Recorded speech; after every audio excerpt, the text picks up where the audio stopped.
আসসালামু আলাইকুম প্রিয় বন্ধুরা, আজকে আমরা জানব একজন যুবক মুসাফির নদীর তীর থেকে একটি ফল কুড়িয়ে খাওয়ার ফলে তার সাথে কী ধরনের বিস্ময়কর ঘটনা ঘটল। প্রিয় বন্ধুরা, জৈনক মুসাফির দীর্ঘ পথ চলতে চলতে খুবই ক্লান্ত হয়ে পড়েছেন। একদিকে পথ চলার কষ্ট, অন্যদিকে ক্ষুধার যন্ত্রণায় সীমাহীন কাতর হয়ে পড়েছেন তিনি। কিন্তু কি আর করা, তাকে যে আরো বহু পথ পাড়ি দিতে হবে। কষ্ট যতই হোক না কেন, আপন গন্তব্যে তাকে পৌঁছতেই হবে। নদীর কোল ঘেঁষে বয়ে যাওয়া পথ ধরেই ধীরে ধীরে হেঁটে চলেছেন তিনি। স্রোতের অবিরাম কলকল ধ্বনি তার কানে ভেসে আসছে। ক্ষুধার কারণে দুর্বলতা হেতু তার পথ চলা বারবার বাধাগ্রস্ত হলেও আল্লাহর উপর ভরসা করে তিনি এক পা দু পা করে সামনে এগিয়ে চলছেন। মুসাফির লোকটি বয়সে তরুণ, সবেমাত্র কৈশোর পেরিয়ে যৌবনে পদার্পণ করেছেন। দীর্ঘ সফর ও প্রচণ্ড ক্ষুধার কারণে তার চাঁদের মতো সুন্দর মুখটি অনেকটাই শ্রান হয়ে গেছে। তার নিকট মুখে দেওয়ার মতো কোনো খাবার ছিল না।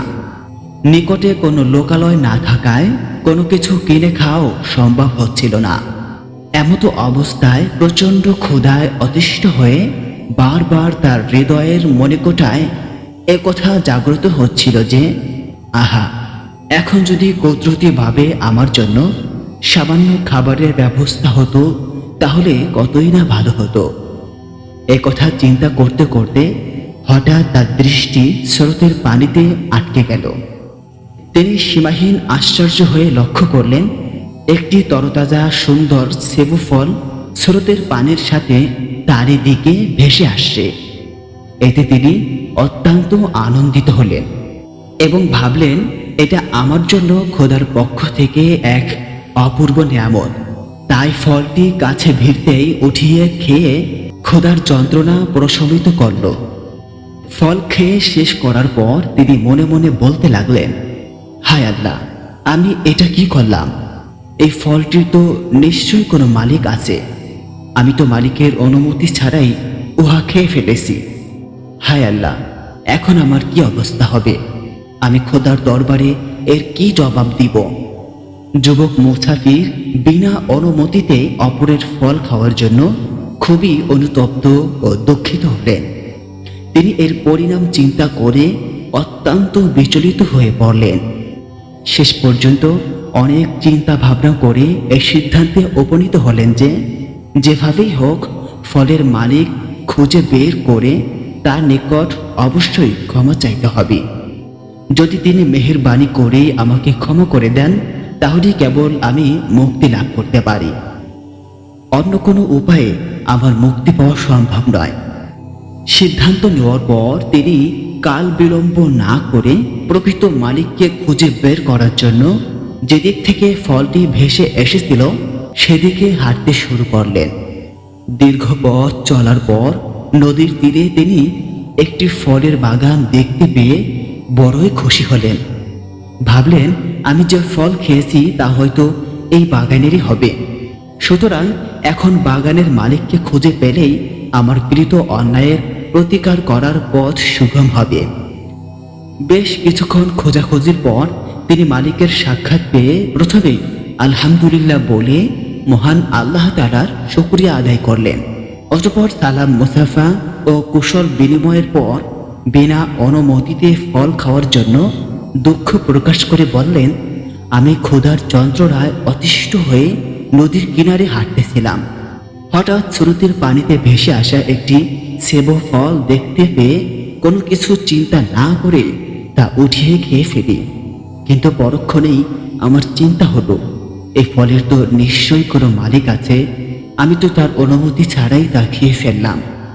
আর অন্যের মাল অনুমতি ছাড়া খাওয়া বৈধ নয়।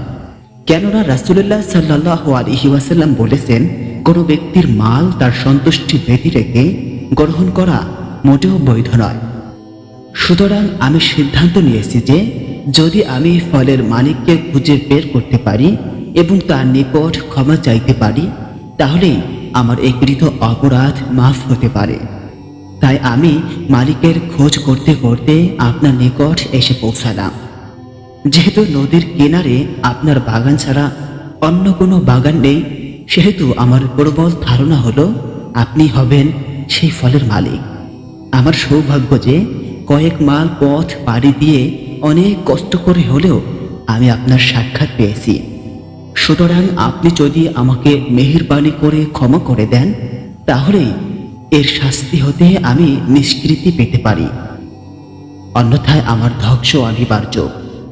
যুবকের কথা শুনে মালিক বিস্ময়ে হা করে রইলেন। কিছুক্ষণ তার মুখ থেকে কোনো কথা বের হলো না। ভাবলেন, এই যুবক তো সাধারণ কোনো যুবক হতে পারে না। আমার বাগান থেকে নদীতে পড়ে যাওয়া কত হাজার ফল কত মানুষ খেয়ে নিল, কিন্তু কেউ তো আজ পর্যন্ত ক্ষমা চাইতে এলো না।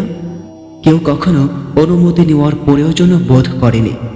যে ছেলে ক্ষুধার যাতনায় পিষ্ট হয়ে কুড়িয়ে পাওয়া একটি ফল অনুমতি ব্যতীত খেয়ে ফেলার কারণে এতটা বিচলিত হতে পারে এবং এর ক্ষমা পাওয়ার জন্য এত কষ্ট স্বীকার করতে পারে, সে নিশ্চয় কোনো আল্লাহ বলা ছেলে না হয়ে পারে না। তার অন্তরে ক্ষুধার ভয় পূর্ণ মাত্রায় আছে বলেই সে এমনটি করতে পেরেছে। আমারও সৌভাগ্য যে আমি বহুদিন পর একটি উপযুক্ত ছেলে পেয়েছি। বাগানের মালিকের ছিল এক সুন্দরী কন্যা। কুদরত যেন নিজ হাতে তাকে তৈরি করেছেন। শুধু রূপই নয়, একজন আদর্শবান মেয়ের মধ্যে যতগুলো গুণ থাকা দরকার তার সবই মেয়েটির মধ্যে পূর্ণ মাত্রায় বিদ্যমান ছিল। উক্ত মেয়ের জন্য বাগানের মালিক আজ বেশ কয়েক মাস যাবৎ একটি দিনদার, পরহেজগার ও আল্লাহওয়ালা পাত্র খুঁজছিলেন। সুতরাং উক্ত যুবককে পেয়ে তিনি মনে মনে খুব খুশি হলেন এবং সিদ্ধান্ত নিলেন যে এই যুবকের হাতেই আমার নিজ হাতে গড়া কলিজার টুকরা মেয়েকে উঠিয়ে দিব। যুবকের ক্ষমা চাওয়ার পর বাগানের মালিক কিছুক্ষণ চিন্তা করলেন, অতঃপর বললেন, বাবা, আমি তোমাকে কেবল একটি মাত্র শর্তে ক্ষমা করতে পারি।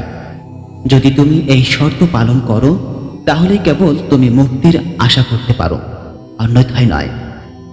যুবক বলল, আমি অপরাধী, সুতরাং একটি কেন, যত শর্তই আপনি দেন তা মানার জন্য আমি প্রস্তুত আছি।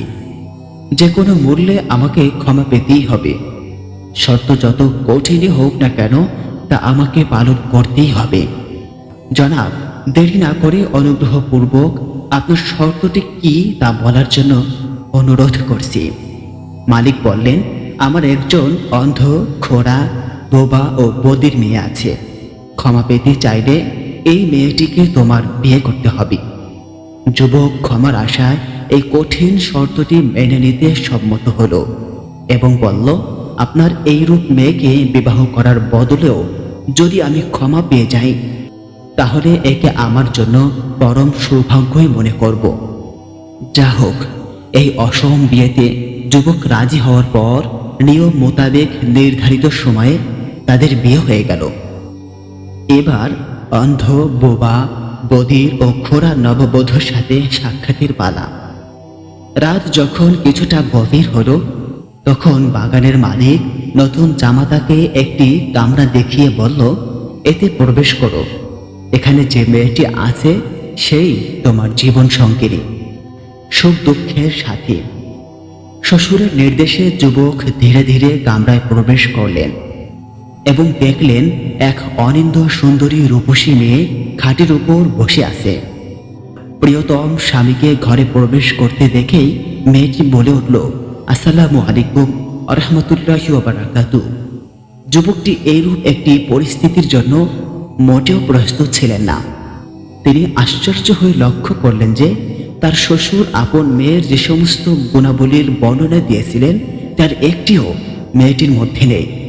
তাই তিনি ভীত বিহ্বল হয়ে মনে মনে বললেন, এই অপূর্ব সুন্দরী মেয়েটি কি?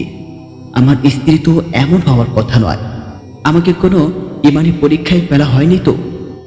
এক সুন্দরী গরসীর নিকট আমাকে পাঠিয়ে দেওয়া হলো, আমাকে ইমান হারা করা হবে না তো?